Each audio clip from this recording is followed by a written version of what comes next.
All right, welcome back. On Thursday, we're talking about different tools and aspects of how to heal. And one of the things I'm going to talk to you today is I'm going to give you a sneak peek. I'm going to give you a pull back the curtain and be able to see a little bit of what we do inside of many of our programs. And one of the pieces that we use, which is called the freedom formula.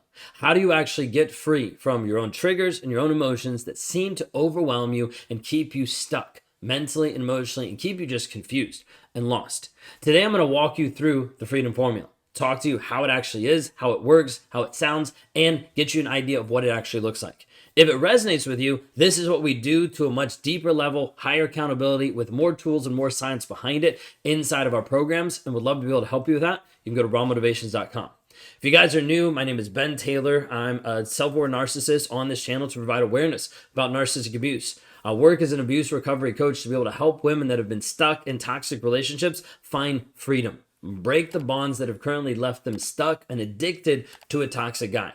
If that's you and you want to learn more about what I do and what you're here today, go to rawmotivations.com, click on the breakthrough call for women, and you'll be able to see a video from me about what's actually going on and what I'm trying to communicate here. If this resonates, check it out there. Anyways, that's that. Let's dive in. When we talked through this piece of freedom formula, it came as an evolution and a piece that we started to realize that we couldn't get people unstuck from the toxic relationship. People kept being stuck in a trauma bond and these ties and these bonds that kept going back and forth with these toxic guys. We couldn't figure out how to actually break women free from it. We tried so many different things. I did sessions, did counseling, did working through different things, tried to map things out, tried to shift things. And every time I'd meet with someone, then we'd come back a week later and it'd be almost like nothing changed. We'd change something in the moment, but then a week later, they'd be still stuck back in all of the muck and all the shit that they've been trying to get out of. So started to realize this isn't working. The traditional counseling kind of method, therapy kind of like one time over a couple weeks just didn't seem to be sitting with people who were deeply enmeshed in trauma bonds and not sure how to get out. So we started to construct the freedom formula. The freedom formula is the method and the ideology of how to break the trauma bond. The trauma bond is all built on stories and is all built on triggers. So you have stories that bond you to this guy, making you think that you're not good enough, that you're not worthy, that no one's ever going to love you, no one's going to love a single mom with kids, like all these stories, right? You're never going to have it good enough, you're never going to find someone better. Like everything, all of these stories leave you trapped inside of a trauma bond. Millions of them. And so in order to be able to get rid of those, we have to get rid of the stories. But the hard part in to get rid of the stories is we have to work on it backwards. We have to kind of reverse engineer this process. How do we find the story? Well, we have to start with the trigger.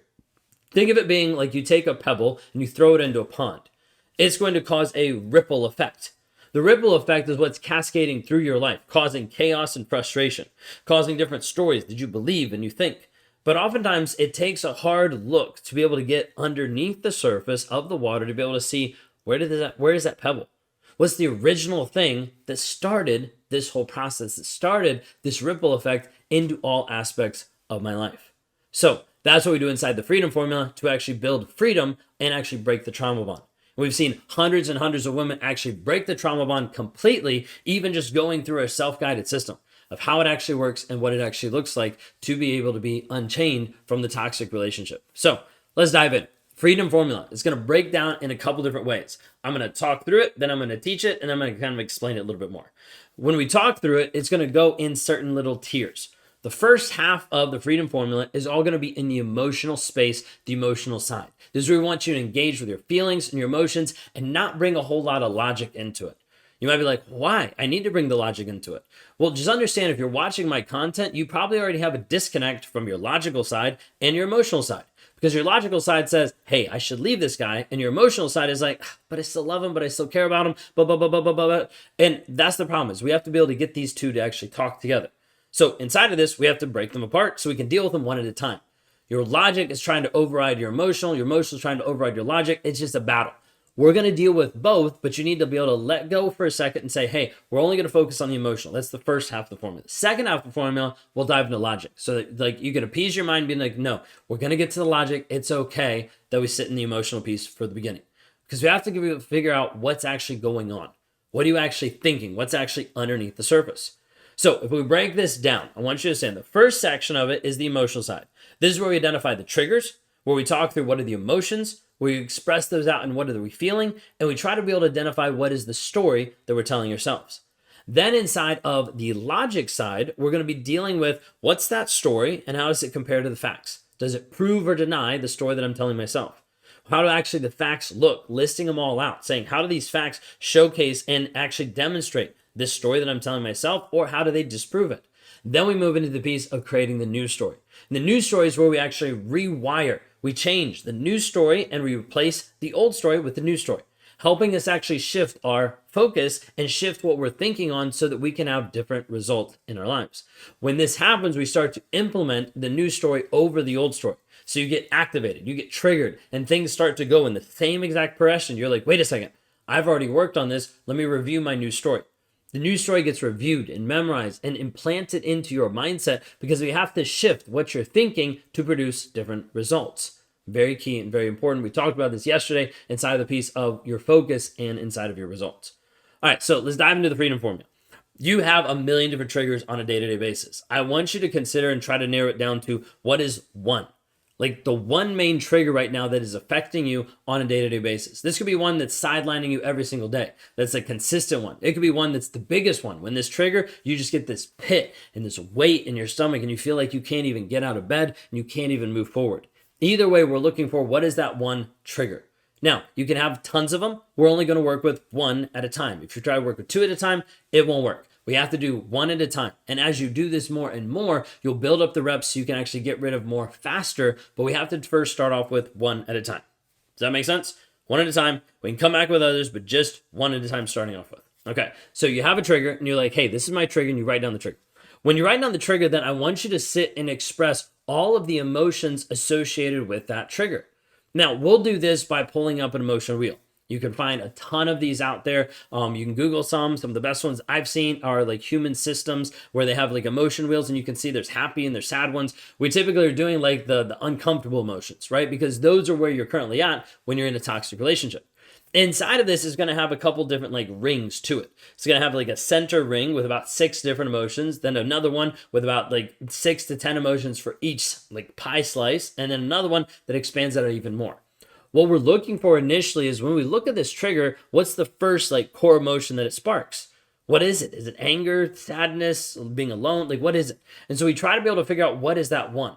Then from there inside of the emotion wheel, we stick inside that pie slice for the remainder of our time going through this one trigger. So you've identified a trigger, then you have, hey, this is the main emotion. Then anything else in that pie slice, we write down. Anything that resonates, you're like, this emotion makes me feel this way. This emotion comes up and like, hey, around this trigger, this is the emotion that I'm experiencing. And you start writing them all down.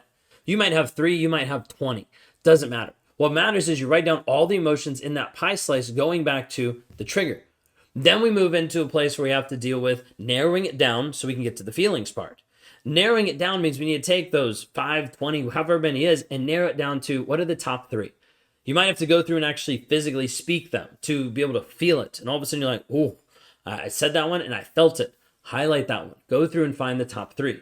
Then we bring them into the feeling statements. We're going trigger, then emotions, then feelings. The feeling statements is trying to be able to paint a more full picture about that emotion, which means you take it and you put it into a feeling statement, which is I feel blank, which would be the emotion, because ... And you're going to finish out the sentence. You're really going to have one sentence. You don't want to have 2 sentences because you're going to make it more complicated.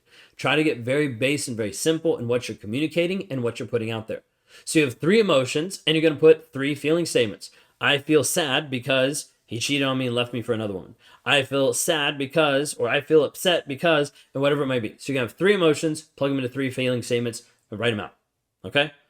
Now, when you do this, then you have to read them out loud. And when you read them out loud, we're looking again for that same pit and that same feeling of how did it actually impact me? This is so we can narrow it down and find one feeling statement that resonates the most in regards to the trigger. So now we have a trigger, we have one emotion, one feeling statement. They all track and they're all exactly the same. Then we sit with it. What is the story that you're telling yourself about you? Like what's actually coming up for you? Well, I'm not good enough because he didn't treat me this way, or he didn't love me and that makes me feel unworthy, or whatever it might be. There's going to be something that's there that's a story that's typically about you and typically about him together inside of the same sentence. Now, then we can switch to the logical side. The logical side is taking that story and putting it on trial, saying, hey, what are the facts that actually support or deny this story? You might be like, I don't know the facts. Well, then we're going to talk about the facts about him, about the relationship, and about how this statement actually connects. What fact shows you that you're not worthy? What fact shows you that you are worthy? Going back and forth. How did he show up loving and respectful? How did he not show up loving and respectful? Writing down facts and evidence. And as you do this, you start to come up with 5, 15, 20, 25, 30, 40 things that come up to you saying, hey, these are the facts that prove or deny the statement that I'm saying, the story that I'm telling myself. Then we take a hard look on the logical side, stepping back and taking a look and saying, hey, what did they actually prove? Did they prove it? Did they deny it? 9 times out of 10, as you start this process, they're going to deny the original story. Because the original story is in the feelings mode. It's not in the logic. But the logic is like, hey, I know this actually isn't true. Then we need to take time in going through all those facts, come up with what is the new story, the new thought, the new idea, the new piece that has to replace the old story. The story that you came up with, that's not true. And we proved that by all the facts and the evidence you wrote down. So what is the new story? Coming up with that new story is crucial because we want to implement it, memorize it, review it, start to implant it in your mind so that it replaces the old story. Otherwise, you'll get triggered, you'll experience the same emotion, you'll feel the same feelings, and you'll run off the same story. Your neural pathways automatically are going to do that. We have to be able to cause an interrupt, which means you get triggered, you're like, wait a second, review my new story. Go back to the new story. Go back to shifting your mindset. This is how we rewire your mindset and help break the trauma bond and actually help you be free. Now, you could listen to this and you could write it down. You could go through the whole process and see what you come up with. Or you could step into one of our challenges and have a lot more support, guidance from me, working with other people, seeing them demonstrate and have accountability throughout this process. If you want to know more about this, you can go to rawmotivations.com. You can click on the breakthrough calls for women and love to be able to talk to you and see where you're at to help you heal and help you move forward and find closure from the toxic relationship that you've been stuck in.